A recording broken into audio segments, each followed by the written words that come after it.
Nah, ini lanjutan video dari materi yang pertama. Dan untuk di video kali ini, yaitu materi yang kedua tentang sistem analisis roles and skill. Nah, kemampuan apa saja sih yang harus dimiliki seorang analisis sistem untuk menganalisis kebutuhan sistem? Yang pertama, yang diantaranya ada kemampuan analisis. Nah, analisis sistem harus memiliki kemampuan untuk menganalisis informasi dengan cermat dan sistematis. Kemudian ada pemahaman bisnis. Penting banget bagi seorang analisis sistem untuk memahami bisnis tentang bisnis atau organisasi di mana sistem akan diimplementasikan. Kemudian ada kemampuan teknis. Nah, seorang analisis sistem harus memiliki pemahaman yang baik tentang teknis informasi dan sistem informasi. Selanjutnya ada kemampuan komunikasi. Nah, kemampuan komunikasi ini yang sangat penting banget dalam menganalisis kebutuhan sistem. Karena baik dalam bentuk lisan ataupun tulisan. Eh, karena seorang analisis sistem harus dapat berkomunikasi dengan efektif dengan berbagai pemangku kepentingan, termasuk manajemen, pengguna, dan anggota tim teknis. Maksudnya ada kemampuan wawancara. Nah, wawancara adalah salah satu teknis yang paling umum digunakan dalam analisis kebutuhan sistem. Seorang analisis sistem harus memiliki keterangan tentang wawancara. Misalnya yang baik itu kayak gimana, cara mengajukan pertanyaannya seperti apa yang baik dan benar gitu. Kemudian ada kemampuan problem solving. Seorang analisis sistem harus dapat menemukan solusi kreatif untuk masalah yang kompleks. Ini melibatkan kemampuan untuk berpikir secara kritis. Nah, selanjutnya uh, ada kemampuan manajerial, yaitu terutama untuk proyek-proyek yang lebih besar. Nah, yang pertama ada kemampuan analisis. Kemampuan analisis merupakan yang harus amat penting dimiliki oleh seorang analisis sistem untuk menganalisis kebutuhan sistem. Nah, di dalamnya tuh ada apa saja? Yang pertama ada kemampuan memahami kebutuhan pengguna, ada kemampuan mendokumentasi kebutuhan, ada kemampuan menganalisis proses bisnis, ada kemampuan menguraikan masalah, ada menganalisis data, ada kemampuan menyusun solusi, kemampuan berpikir kritis, dan lain masih banyak lagi. Kemudian yang kedua ada kemampuan memahami bisnis. Nah, yang pertama itu ada pemahaman maaf, proses bisnis.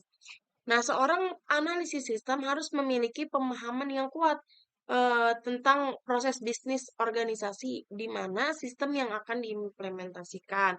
Ada pemahaman tujuan bisnis, pemahaman tentang pengguna akhir, ada pemahaman tentang lingkungan bisnis, ada pemahaman tentang struktur organisasi juga.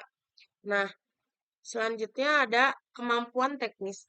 Nah, di kemampuan teknis ini mencakup pemahaman tentang konsep teknologi informasi, pemahaman tentang arsitektur sistem, pemahaman tentang basis data, pemahaman tentang teknologi web, serta pemahaman tentang keamanan informasi.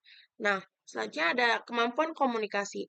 Di dalamnya ada kemampuan mendengarkan, kemampuan bertanya, kemampuan menulis, kemampuan beradaptasi dengan sekitar, kemampuan menyampaikan ide-ide atau kayak eh, yang kreatif kayak gitu. Kemampuan menulis juga tadi ya, beraudiens. Selanjutnya ada kemampuan wawancara. Di dalamnya ada kemampuan menyusun pertanyaan yang relevan, kemampuan mendengarkan yang aktif, membangun hubungan, kemampuan menyesuaikan wawancara, kemampuan mengelola waktu.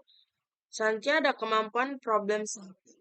Di dalamnya ada analisis situasi, ada penguraian masalah, ada penggunaan metode analisis, ada penggunaan alat bantu, ada evaluasi alternatif solusi, kreativitas, implementasi solusi, dan lain sebagainya.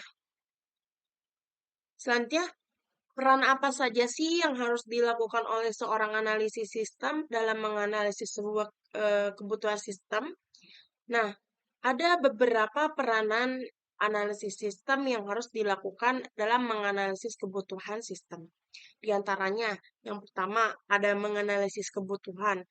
Ini merupakan peran penting analisis sistem, yaitu menganalisis informasi yang diperoleh dengan mengidentifikasi kebutuhan sistem yang spesifik dan merumuskan persyaratan sistem yang jelas dan terperinci. Selanjutnya ada dokumentasi, membuat dokumentasi. Nah, analisis sistem harus mampu membuat dokumentasi yang baik dan terstruktur tentang kebutuhan sistem.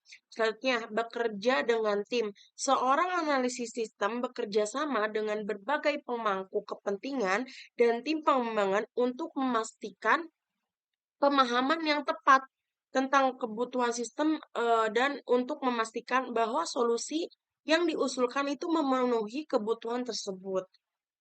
Selanjutnya ada setelah peranan ya tadi ya, peranan pendukung implementasi. Memberikan dukungan pasca implementasi, yaitu setelah implementasi seorang analisa sistem memberikan dukungan pasca implementasi dengan memastikan bahwa solusi berfungsi dengan baik dan memenuhi kebutuhan pengguna. Mereka mengumpulkan umpan balik dan pengguna akhir mengidentifikasikan perbaikan yang diperlukan dan memastikan bahwa sistem terus ditingkatkan sesuai kebutuhan. Sekian materi yang kedua saya sampaikan. Mohon maaf bila ada kesalahan. Terima kasih.